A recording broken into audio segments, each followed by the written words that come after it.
서울 북촌의 오래된 한옥 카페에서 시작된 이야기입니다. 매일 아침 이곳에서는 은은한 차 향기와 함께 클래식 음악이 흐르고 60세의 윤미경은 늘 같은 자리에서 차를 마시며 하루를 시작합니다. 20년간 이어온 그녀의 일상이었죠. 하지만 이날은 달랐습니다. 카페 한켠에서 들려오는 피아노 선율이 그녀의 발걸음을 멈추게 했으니까요. 쇼팽의 녹턴이었습니다. 40년 전 그녀의 첫사랑이 늘 연주하던 그 곡이었습니다. 피아노 앞에 앉은 청년은 20살 정도로 보였습니다. 검은 곱슬머리에 날렵한 손가락을 가진 그 모습이 마치 젊은 시절의 그와 똑같았죠. 미경은 그대로 그 자리에 얼어붙었습니다. 1978년 여름, 서울음대 피아노가 조교수였던 아버지의 제자 강태우. 그는 미경의 집에서 매일 피아노를 연습했고 미경은 그의 연주를 들으며 사랑에 빠져갔습니다. 어머니, 괜찮으세요? 카페 주인인 수미가 다가와 물었습니다. 미경은 창백한 얼굴로 고개를 끄덕였지만 그녀의 떨리는 손은 속마음을 들키고 말았습니다. 저 학생, 혹시 음대생인가요? 네, 우리 카페에서 아르바이트하는 학생이에요. 음대 피아노과 2학년이라고 하더라고요. 미경의 눈시울이 붉어졌습니다. 운명이란 이렇게 잔인한 것일까요? 40년 전 그날 그녀가 저지른 실수가 마치 어제 일처럼 선명하게 떠올랐습니다. 1978년의 서울은 변화의 바람이 불던 때였습니다. 대학가에는 청년들의 열기가 가득했고 음악다방에서는 팝송이 흘러나왔죠. 하지만 미경의 집에서는 언제나 클래식 선율만이 울려 퍼졌습니다. 음대 교수인 아버지의 원칙이었습니다. 미경아, 이번에 새로 들어온 제자 태우를 소개하마. 앞으로 우리 집에서 연습할 거다. 아버지의 말에 20살의 미경은 무심히 고개를 끄덕였습니다. 하지만 그날 이후 그녀의 인생은 완전히 달라지게 됩니다. 강태우는 남다른 재능을 가진 피아니스트였습니다. 지방 소도시 출신으로 가난한 집안 형편 때문에 늦게 피아노를 시작했지만 타고난 감각과 끊임없는 노력으로 음대에 입학했죠. 미경의 아버지는 그의 재능을 알아보고 특별히 자택에서 연습할 수 있도록 배려했습니다. 미경 씨, 혹시 쇼팽의 녹턴을 좋아하세요? 처음으로 태우가 미경에게 건넨 말이었습니다. 피아노 연습이 끝난 후 그는 항상 녹턴을 연주했고 미경은 그 시간을 기다리며 살았습니다. 제가 제일 좋아하는 곡이에요. 슬프지만 아름답잖아요. 미경의 대답에 태우는 환하게 웃었습니다. 그의 미소는 마치 봄날의 햇살 같았죠. 두 사람의 비밀스러운 만남은 그렇게 시작되었습니다. 아버지가 학교에 가고 없는 시간, 태우는 일부러 일찍 와서 미경과 이야기를 나누었습니다. 음악과 문화, 꿈에 대해 이야기하며 둘은 서서히 가까워졌죠. 미경 씨는 꿈이 뭔가요? 어느 날 태우가 물었습니다. 저는 화가가 되고 싶어요. 하지만 아버지가 허락하지 않으세요. 미경의 말에 태우는 진지한 표정으로 대답했습니다. 꿈은 스스로 이뤄야 하는 거예요. 저도 집안의 반대를 무릅쓰고 피아니스트의 길을 선택했으니까요. 그의 말은 미경의 마음에 깊은 울림을 주었습니다. 어느새 봄이 지나고 여름이 찾아왔습니다. 미경은 태우를 볼 때마다 심장이 터질 것만 같았습니다. 하지만 그들의 관계는 단순한 스승의 딸과 제자를 넘어설 수 없었습니다. 다음 달에 독일 유학 오디션이 있어요. 어느 날 태우가 조심스럽게 말을 꺼냈습니다. 합격하면 미경 씨도 저와 함께 가시지 않겠어요? 그곳에서 미경 씨는 그림을 그릴 수 있고 저는 음악을 할 수 있을 거예요. 미경의 심장이 멈추는 것 같았습니다. 그것은 그녀가 꿈꿔왔던 모든 것이었습니다. 사랑하는 사람과 함께 자신의 꿈을 이루는 것. 하지만 현실은 그리 녹록지 않았습니다. 안 돼요. 절대 안 됩니다. 어떻게 감히? 태우의 제안을 알게 된 미경의 아버지는 분노했습니다. 제자와 딸의 관계를 눈치챈 그는 태우의 레슨을 즉시 중단시켰고 미경은 한 달간 집 밖을 나설 수도 없었습니다. 내가 아직 철이 없구나. 태우는 앞으로 큰 피아니스트가 될 사람이야. 너 같은 철부지와 도망가서 인생을 망치게 할 순 없어. 아버지의 말은 칼날처럼 미경의 가슴을 파고들었습니다. 그의 여름은 유난히도 더웠습니다. 방 안에 갇혀있던 미경은 창문 너머로 매미 소리를 들으며 태우를 그리워했습니다. 그러던 어느 날 하녀 아주머니가 몰래 쪽지를 하나 전해주었습니다. 미경 씨, 나는 반드시 독일에 갈 거예요. 8월 15일 밤 11시 남산공원 팔각정에서 기다리고 있을게요. 함께 가요. 우리의 꿈을 이루면서 살아요. 태우. 미경은 며칠 밤을 뜬 눈으로 지새웠습니다. 가야 할까? 말아야 할까? 아버지의 기대, 어머니의 눈물 그리고 태우와의 약속. 모든 것이 그녀의 마음을 무겁게 눌렀습니다. 8월 15일 미경은 결심했습니다. 한밤중에 창문을 통해 살그머니 빠져나왔습니다. 손에는 작은 가방 하나만 들고서. 하지만 현관을 나서는 순간 그녀는 멈춰섰습니다. 피아노실에서 들려오는 어머니의 흐느낌 소리였습니다. 우리 미경이, 제발 가지 말아라. 미경은 그 자리에 주저앉고 말았습니다. 자신의 꿈을 위해 부모님의 마음을 이렇게 짓밟고 갈 수는 없었습니다. 결국 그녀는 발걸음을 돌렸고 태우를 기다리게 만들었습니다. 다음 날 아침, 태우는 독일행 비행기를 탔다는 소식이 들려왔습니다. 미경은 그때부터 피아노 소리를 듣지 않았습니다. 그림도 다시는 그리지 않았고 부모님의 뜻대로 은행원이 되어 반듯하게 살았습니다. 어머니, 커피 한 잔 더 드릴까요? 카페 주인 수미의 목소리에 미경은 현실로 돌아왔습니다. 청년의 피아노 연주는 계속되고 있었고 그녀의 눈에서는 눈물이 흘러내리고 있었습니다. 어머니, 괜찮으세요? 너무 창백해 보이시는데. 수미의 걱정스러운 목소리에 미경은 애써 미소를 지었습니다. 아, 네, 괜찮아요. 그런데 저 학생 이름이 혹시? 미경의 물음에 수미가 대답했습니다. 강현우라고 해요. 음대에서 장학금을 받는 학생이라고 하더라고요. 미경의 심장이 멈추는 것 같았습니다. 강현우, 강태우의 아들일까요? 그녀의 손이 떨리기 시작했습니다.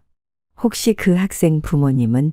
아, 현우 어머니는 일찍 돌아가셨다고 해요. 아버님은 독일에서 유명한 피아니스트시래요. 하지만 거의 만나지 못했다고 하더라고요. 미경은 숨을 쉴 수가 없었습니다. 태우는 결혼을 했고 아들이 있었던 거였군요.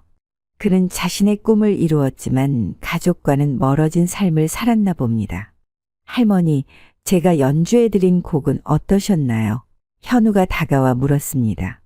가까이서 보니 그의 눈매며 미소가 태우와 똑같았습니다.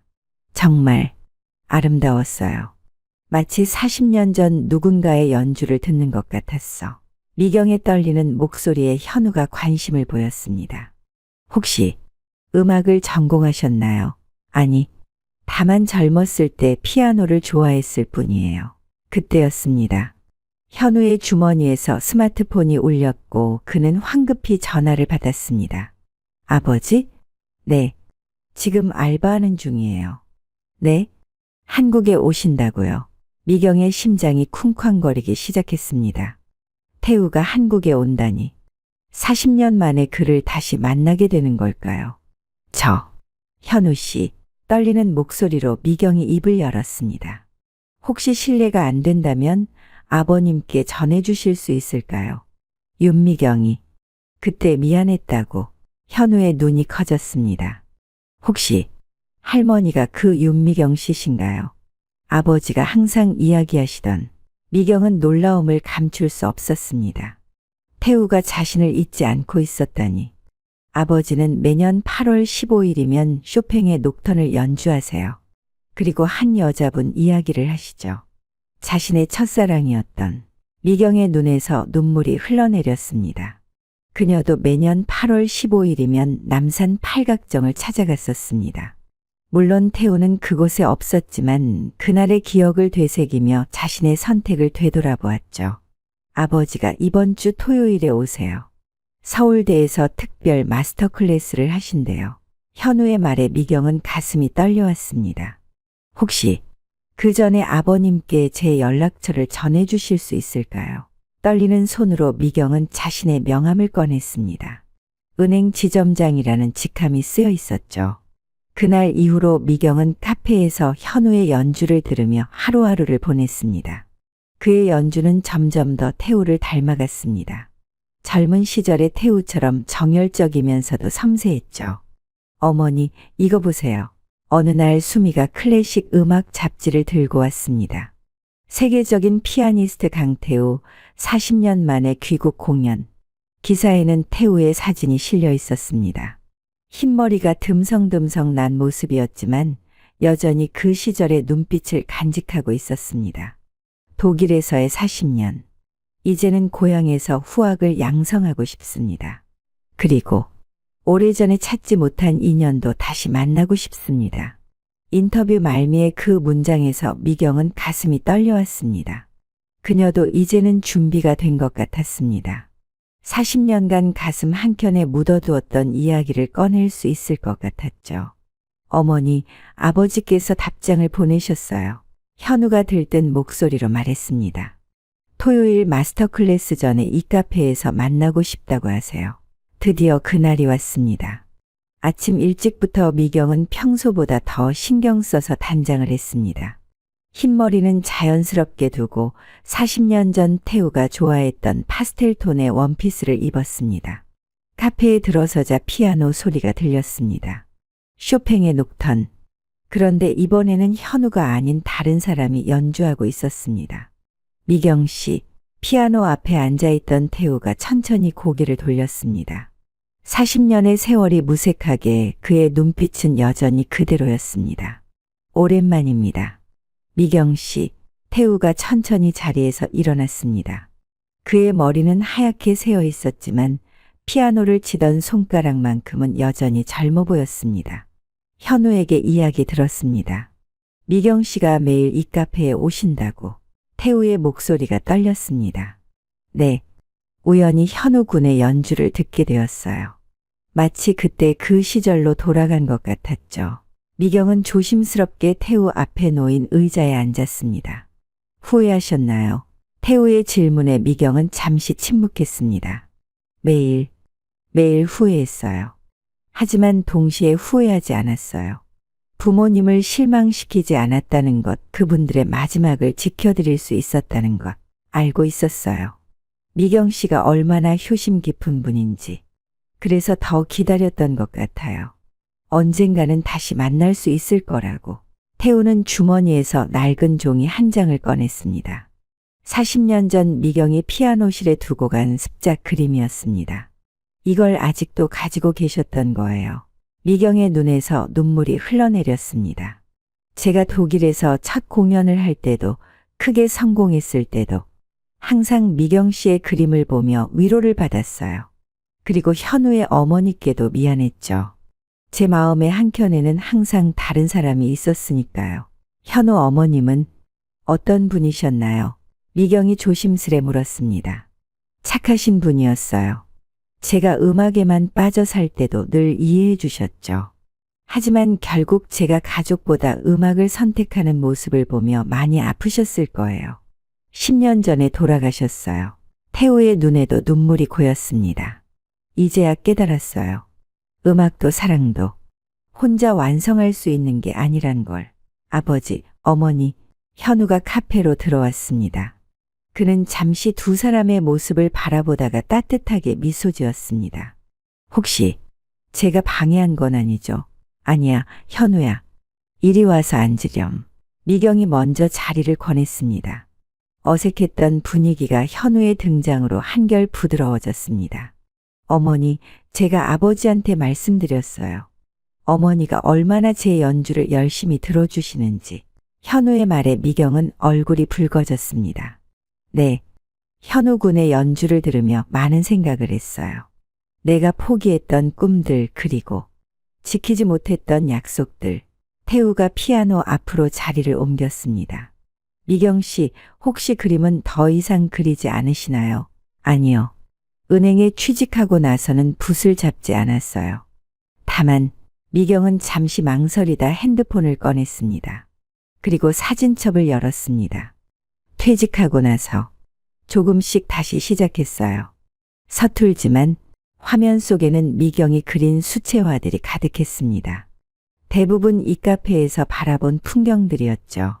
어머니, 이런 재능이 있으셨다니. 너무 아름다워요. 현우가 감탄했습니다.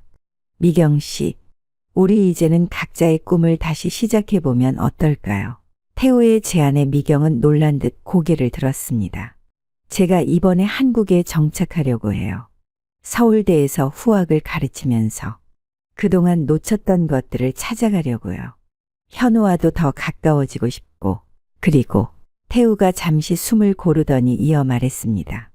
이 카페 2층에 작은 갤러리를 열면 어떨까요? 미경 씨의 그림과 현우의 연주가 함께하는 공간으로요. 미경은 말을 잃었습니다. 40년 전 그들이 꿈꾸었던 모든 것이 지금 눈앞에 있었습니다. 아버지, 정말 좋은 생각이에요. 제가 레슨도 할 수 있고 주말에는 작은 공연도 열 수 있을 것 같아요. 현우의 눈이 반짝였습니다. 하지만 그럴 순 없어요. 제가 뭐라고 그런 호사를. 미경이 손사래를 쳤지만 태우는 진지한 표정으로 말을 이었습니다. 이제는 미경 씨 차례예요. 제가 꿈을 이루는 동안 미경 씨는 너무 많은 것을 포기하셨잖아요. 이제는 제가 미경 씨의 꿈을 응원할 차례라고 생각합니다. 수미가 조심스레 다가와 말했습니다. 어머니, 저도 2층을 갤러리로 꾸미는 게 좋을 것 같아요. 요즘 젊은 손님들이 많이 찾아오는데 음악과 그림이 있는 공간이면 더 특별해질 것 같아요. 태우는 현우와 눈빛을 교환했습니다. 사실 현우와 수미 씨가 약혼했다는 말도 들었어요. 이 카페가 우리 모두의 새로운 시작이 되면 좋겠습니다. 미경은 놀란 눈으로 수미를 바라보았습니다. 수미는 수줍게 웃으며 고개를 끄덕였습니다. 어머니, 이제 우리도 진짜 가족이 되는 거예요. 수미의 말에 미경의 눈시울이 붉어졌습니다. 다음 날부터 카페의 변화가 시작되었습니다. 2층은 갤러리 공사에 들어갔고 미경은 오랫동안 보관해 두었던 그림 도구들을 하나둘 꺼내기 시작했습니다. 아침이면 태우가 들러 그녀의 새로운 그림을 보며 조언을 해주었고 저녁이면 현우의 연주를 들으며 하루를 마무리했습니다. 수미는 카페 한켠에 예술 서적들을 비치하기 시작했고 손님들은 차와 함께 예술을 이야기하는 특별한 공간을 즐기게 되었습니다. 이 공간이 우리 모두의 새로운 시작이 될 것 같아요. 수미의 말에 미경은 따뜻하게 미소 지었습니다. 미경의 스케치북에는 40년 전 그날 밤의 남산 팔각정이 담겨 있었습니다. 밤하늘에 떴던 달이 유난히 선명했던 그날의 기억을 화폭에 담아냈고 태우는 이 그림으로 첫 전시회를 열자고 제안했습니다. 그림 속에는 두 젊은이의 모습이 달빛 아래 희미하게 그려져 있었고 보는 이들은 그들의 이야기를 상상하며 깊은 감동을 받았습니다.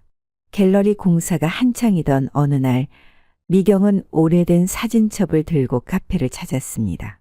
그 안에는 젊은 시절의 추억들이 가득했고 태우와 현우는 사진 속 이야기에 푹 빠져들었습니다.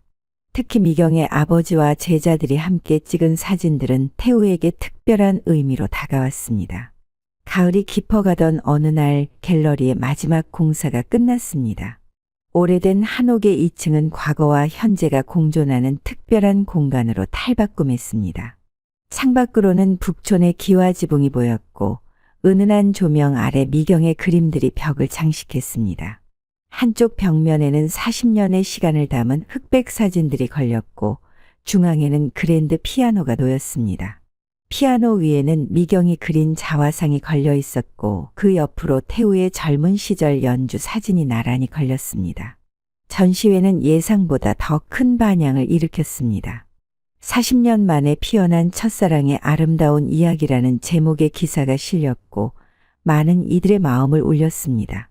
미경의 그림들은 보는 이들의 감탄을 자아냈고 태우와 현우의 듀오 연주는 공간을 따뜻하게 채웠습니다.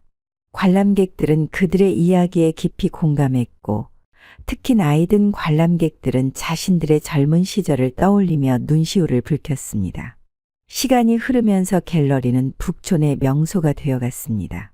미술계에서는 그녀를 달빛 화가라고 부르기 시작했고 태우는 서울대 교수직을 맡으면서도 매일 아침 카페에 들러 미경의 새로운 그림을 감상했습니다. 그의 제자들은 스승의 음악에서 전에 없던 따뜻함을 발견했다고 했고, 미경의 그림을 보며 영감을 얻어 새로운 곡을 만들기도 했습니다.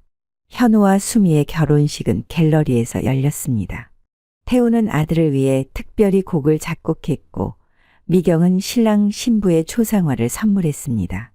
하객들은 예술로 가득한 결혼식이 마치 한편의 아름다운 공연 같다고 했습니다. 결혼식이 끝난 후 태우는 피아노 앞에 앉아 40년 전 그날 밤에 연주했던 쇼팽의 녹턴을 들려주었고, 미경은 그 선율을 들으며 조용히 눈물을 닦았습니다. 우리의 새로운 시작이네요. 태우의 말에 미경은 고개를 끄덕였습니다. 이제 그들의 사랑은 예술이 되어 많은 이들의 가슴 속에 스며들고 있었습니다. 시간이 흘러 수미는 건강한 아들을 출산했습니다. 새봄이라는 이름의 아이는 갤러리에 새로운 기쁨을 가져왔습니다. 태우는 손주를 위한 자장가를 작곡했고, 미경은 아기 방을 위한 그림을 그렸습니다. 갤러리의 3층은 이제 예술 학교가 되었습니다. 미경은 그림을, 태우는 피아노를, 현우는 작곡을, 수미는 예술 경영을 가르쳤습니다. 나이와 상관없이 꿈을 품은 이들이 모여들었고, 그들의 이야기는 새로운 예술이 되어 피어났습니다. 현우의 교향곡 40년의 계절이 베를린 필하모닉에서 초연되었습니다. 첫 악장의 설렘, 40년 기다림의 깊이, 그리고 마지막 악장에 담긴 현재의 행복까지 그들의 인생이 음악이 되어 울려 퍼졌습니다. 공연이 끝난 후 가족들은 40년 전 태우가 미경을 그리워하며 찾았던 그 카페를 다시 찾았습니다. 미경은 스케치북을 꺼내 지금 이 순간을 그려 넣었습니다. 달빛 아래 모여 앉은 세 세대의 모습을, 이제는 완성된 그들의 이야기를. 할머니, 이제 더 이상 달빛 그림은 그리지 않아도 되죠. 새봄이의 물음에 미경은 고개를 끄덕였습니다. 그래, 이제 우리에겐 매일이 햇살처럼 밝은 날이니까. 창밖의 달빛이 어느새 새벽빛으로 바뀌고 있었습니다. 새로운 하루가, 그리고 새로운 이야기가 시작되는 순간이었습니다.